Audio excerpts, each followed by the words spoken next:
apakah diwajibkan untuk menyampaikan minimal ku anfusakum wa alaikum naro begitu, atau kita sebisanya, karena terus terang dari kami tentang ilmu syariatnya tidak mumpuni untuk menyampaikan begitu Gus. Demikian pertanyaan kami. Wassalamualaikum warahmatullahi wabarakatuh.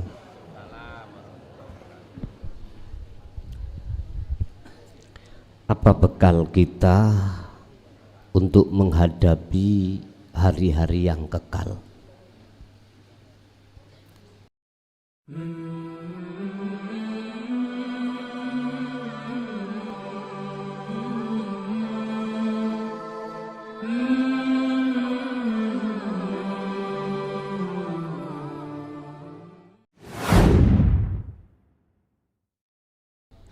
Kalau kita memaknani iyyaka na'budu wa iyyaka nasta'in dari sisi ma'rifatnya, Al-Qur'anul Qadimnya, Bapak Ibu, siapa yang mengatakan ingsun itu? Iyyaka na'budu, hanya kepadamu lah ingsun minta, ingsun menyembah, wa iyyaka nasta'in, dan hanya kepadamu lah ya Allah saya minta pertolong. Bahasanya iya, iki lho Pak yang harus sampai pahami. Ini menunjukkan bahwasanya kita jangan berhenti di muraqabah. Hanya loh ini loh. Berarti kalau hanya wajib hukumnya di dalam hati kita duduk di tajali. Kalau duduk di tajali berarti makhluk sudah tiada. Barulah Pak yang namanya menyembah itu benar, barulah Pak itu namanya pertolongan mesti didapatkan. Ibaratnya kula pingin sesuatu, sedangkan sesuatu milik jenengan, saya wajib terlebih dahulu menemui jenengan. Katakanlah jenengan yang mempunyai mangga, langkah pertama yang harus kulakukan setelah ada kekarepan ning di dalam hati, saya harus menemui panjenengan sebagai sang pemilik. Pak nyuwun pelemi lah, bertemu dulu. Artinya ruhaniyah ini kudu fana dulu, kudu bertemu terhadap Allah dulu. Karena yang memiliki petunjuk, yang memiliki pertolongan cuman Allah. Temui dulu. Kalau jenengan sudah bertemu, mohon maaf Pak ya, secara syariat memang bisa mengatakan wa iyyaka nasta'in, tapi secara hakikat sampai niku diem. Lah wong ngeten basa ketika sudah ketemu jawabannya ini, wis seruh aku, ngoten Gusti Allah lho jawab, aku wis seruh. Kuwi lak arepe njawab pelem to. Lho kok iso? Karena kehendak, kekarepan Allah, bukan kekarepannya manusia itu.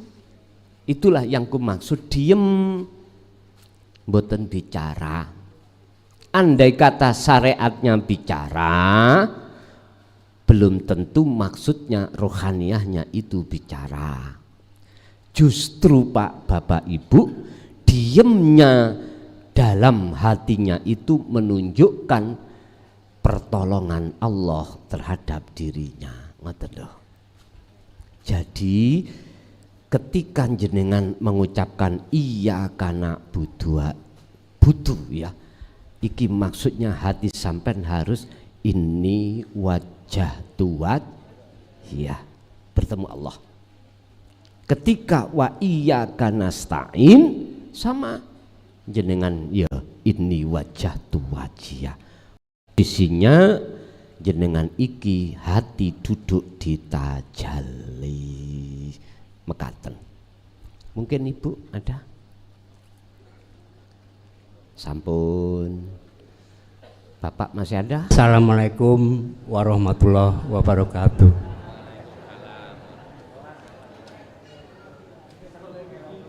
Mohon maaf Gus Muklason, saya bertanya lagi, kemarin sudah bertanya. Karena memang saya ingin tahu yang saya tanyakan. Perkenalkan, saya Soekarno Sulaiman dari Demak. Untuk manusia ini, orang termasuk saya, tujuan akhir kembali ke akhirat, untuk selamat dunia dan akhirat. Untuk akmal, yang dimaksud akmal itu apa saja begitu. Apakah akmal yang dimaksud itu secara hakikat? Dan menurut syariat, manusia setelah di dunia tentu ada lambaka, ada padang mahsyar, dan di akhirat begitu. Nah, bekal apa yang kita bawa untuk di alam berikutnya sehingga kita dikatakan bisa selamat begitu. Yang kedua, Gus, tolong bisa dijelaskan kepada kami, yaitu sholat wusta dan sholat daim. Juga pertanyaan kami di samping itu, apakah salik yang sudah wusul, kalau cukup sholat daim dan sholat wusta saja, cukup tidak dengan sholat syariat itu boleh dilakukan begitu. Walaupun syariat itu tentu perlu dilakukan. Maksudnya apakah sudah sah begitu. Yang terakhir Gus, nomor 3, yaitu apabila kita sudah belajar tauhid sampai ke wusul, sudah ma'rifat, setelah pulang kita masih dikatakan khawasul khawas, sehingga punya, apakah diwajibkan untuk menyampaikan minimal ku anfusakum wa alaikum naro begitu, atau kita sebisanya, karena terus terang dari kami tentang ilmu syariatnya tidak mumpuni untuk menyampaikan begitu Gus. Demikian pertanyaan kami. Wassalamualaikum warahmatullahi wabarakatuh.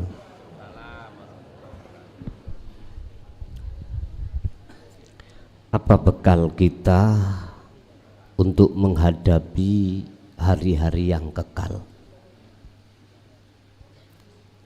Kita ketahui apa jargon yang diucapkan di dalam syariat adalah amalun solihun, amalan solihan. Lah disinilah Pak yang harus kita pahamkan, kita jelaskan tentang amalan solihan itu yang bagaimana. Padahal satu sisi Allah dawuh wama umiru lan ora den perintah sira kabeh illa liya'budullaha, kecuali hanya untuk menyembah. Amalan solihan ini tidak bisa dipisahkan dengan bahasa menyembah, nggak bisa. Cuman pertanyaannya menyembah yang bagaimana yang dimaksud Allah. Amalan solihan yang bagaimana yang dimaksud Allah sebagai bekal menghadapi zaman yang kekal. Inilah kacamata syariat berbeda dengan kacamata hakikat. Kacamata jasmaniyah tidak sama dengan kacamata ruhaniyah. Syahadatnya jasmaniyah ya tidak sama dengan syahadatnya rohaniyah. Kok enggak sama piye? Gini Pak, golongan ada dua, am dan khos. Am golongan kita yang memakai selalu kacamata syariat. Mana perilaku yang tidak sesuai dengan hukum syariat salah. Mana perilaku jasmani ini yang nyocoki dengan hukum syariat, itulah yang disebut amalan sholihan. Oke, ikut jasmani. Tapi golongan khos mandangnya yang dimaksud menyembah atau amalan sholihan ini tidak dari sisi jasmani tapi sisi rohani. Pertanyaannya, amaliyah apa yang sholihah dilakukan rohani? Makanya saya katakan risalah Rasulullah itu, siapapun Rasul ada dua, jasmani dan rohani. Ilmunya jasmani itu al-ulum, bahasanya al-ulum, beberapa ilmu, berarti banyak. Kalau risalah ruhaniyah ini al-ilmu gursitok. Kalau kita bicara ilmu, berarti ilmu ruhaniyah disebut ilmu tauhid. Makanya tidak ada suloyo, nggak ada perbedaan. Walaupun bahasanya berbeda, akan tetapi makhlus syahid intinya itu cuman yang maha esa. Tapi coba kalau kita geser ke golongan am, al-ulum, pirang-pirang ilmu. Makanya di dalam urusan tafsir muhakamah kok ya banyak khilaf, itu wajar karena berbagai banyak ilmu. Gak usah jauh-jauh, di tubuh umat Islam aja lah. Ada yang melarang pakai kunut, gak boleh. Tahlil gak boleh. Yang kedua malah sebaliknya ada. Dan keduanya juga punya hujah masing-masing, pandangan masing-masing. Gak sama Pak. Kalau boleh saya katakan, jikalau saya berkata dari sisi kacamata hakikat, ya kuwi lakune roh yang disebut sholatul wusta au sholatun daimun. Perilaku yang dilakukan ruhaniyah yang betul-betul condong ke akad, inilah sholat daim, inilah sholat wusta, tengah. Wusta itu hafidu ala sholawah was sholatil wusta, reksonen jagalah sholat as-sholawah, berarti iki adalah sholati jasmaniyah 5 waktu, was sholatil wusta, dan juga sholati ruhaniyah. Itu antara sholawah, sholati jasad kali ruh niki. Di tengah-tengah nggak ada wakaf Pak, nggak ada tanda wakaf, nggak ada. Sampai buka Al-Baqarah 238. Justru ada wawu ataf yang menyambungkan antara as-sholawah dengan was-sholah. Kalau as-sholawah itu jamak, as-sholah itu mufrad, arti satu. Kalau as-sholawah jamak, makanya di situ sarahnya as-sholawah ay al-maktubah, sholat-sholat yang diwajibkan, duhur, asar, maghrib, isya, subuh. Ini nek miturut syariat ya ini sholat 5 waktu. Tapi ahli am 100% am lo ya, tidak akan pernah meneliti bagaimana ruhnya ketika jasadnya sholat. Enggak.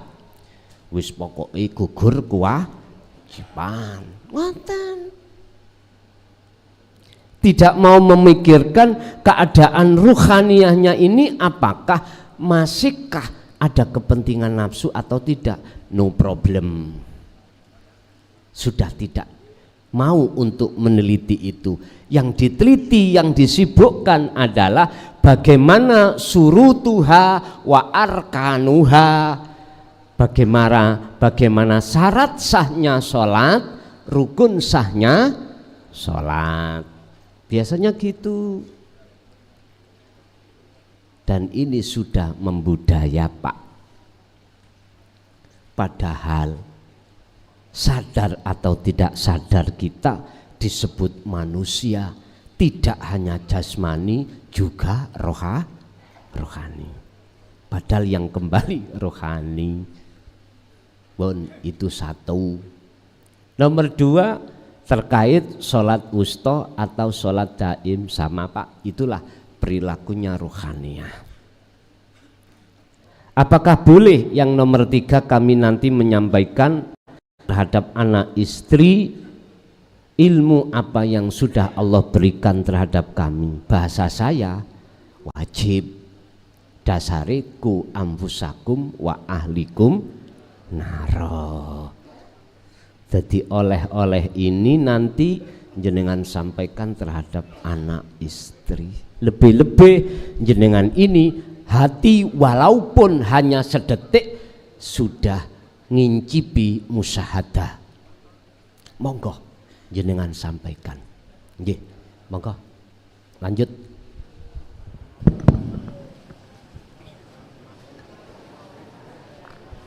Dalam saking Kendal ya, meleri sekriyen panjenengan nate ngaos ten meleri mriku. Assalamualaikum warahmatullahi wabarakatuh. Nika mengenai sifat al-faqru ya. Al-faqru ya fakir. Rasa ina, rasa butuh wonten rahmati Gusti Allah. Ningali nika nggih nika sifat mahmudah yang terpuji. Tapi kula mau mirengaken nggih nika bab nafsu. Nek kula rinci niki nafsu niku lembut sanget. Senajan modale niku sae nika nafsu nika mbujuki ya. Lah niku kula nafsu niku maksum. Nafsu. Oh, nafsu. Nafsu niku mbujuki. Senajan modale niku sae. Lah kaping pindhone ya nika wau tentang salat daim. Nah salat daim niku ing mlebete wonten waosan wa walahum laisa lahum habalahum. Nah niku napa ya kula lajeng malih niku wonten saraikam kados iki. Yaiku ke ilallah Allah bila. Terus pintu niku ya kula dereng pati ngertos. Maturun Yai, assalamualaikum warahmatullahi wabarakatuh. Tentang masalah nafsu. Nafsu niku meliputi 3 huruf nun fa sin. Artinya adalah diri. Disebut nafsu yang condong terhadap kejahatan, itu maksudnya diri, dalam diri rasa sing muncul makhluk. Ini maksudnya nafsu yang menipu. Padahal betul-betul nun faksin ini jikalau kita tarik 3 huruf artinya ingsun ketajali Allah, maka tidak menipu. Makanya ayatnya illa ma rohima robbi. Ada nafsu yang dirahmati Allah, yaitu maksudnya adalah rasa sing muncul di dalam hati ini, diri itu kembali pada Allah. Apa dibalik sholat daim itu? Yang di situ saya katakan ma la tastati ru'yatahu wa huwa wujudullah. Apa yang mata dohir tidak bisa menjangkau sesuatu, maka itulah wujudnya Allah, dan itu berlaku di dalam si salik ketika suluk nuju dan bertemu Allah di dalam kewusulan. Apa dibalik sholat daim itu? Tidak ada lagi adalah kesadaran. Maksudnya kesadaran bahwasannya kita makhluk, apa selain malaisa kamislayun itu tidak ada. Itu maksudnya apa dibalik itu? Bon. Huruf Allah itu ada 4.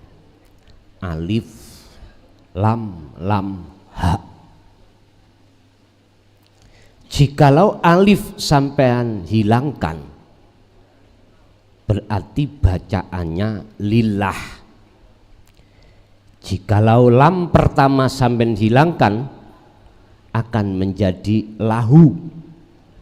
Jikalau lam kedua sampean hilangkan, jadi hu. Jikalau semuanya Anda hilangkan, baca apa kau? Diamlah kau. Itulah prosesnya dari muraqab abid, muraqabah, fana, musyahadah, syariat, thariqat, hakikat, makrifat. Monggo tasik wonten. Cukup ya? Al-Fatihah. Bismillahirrahmanirrahim.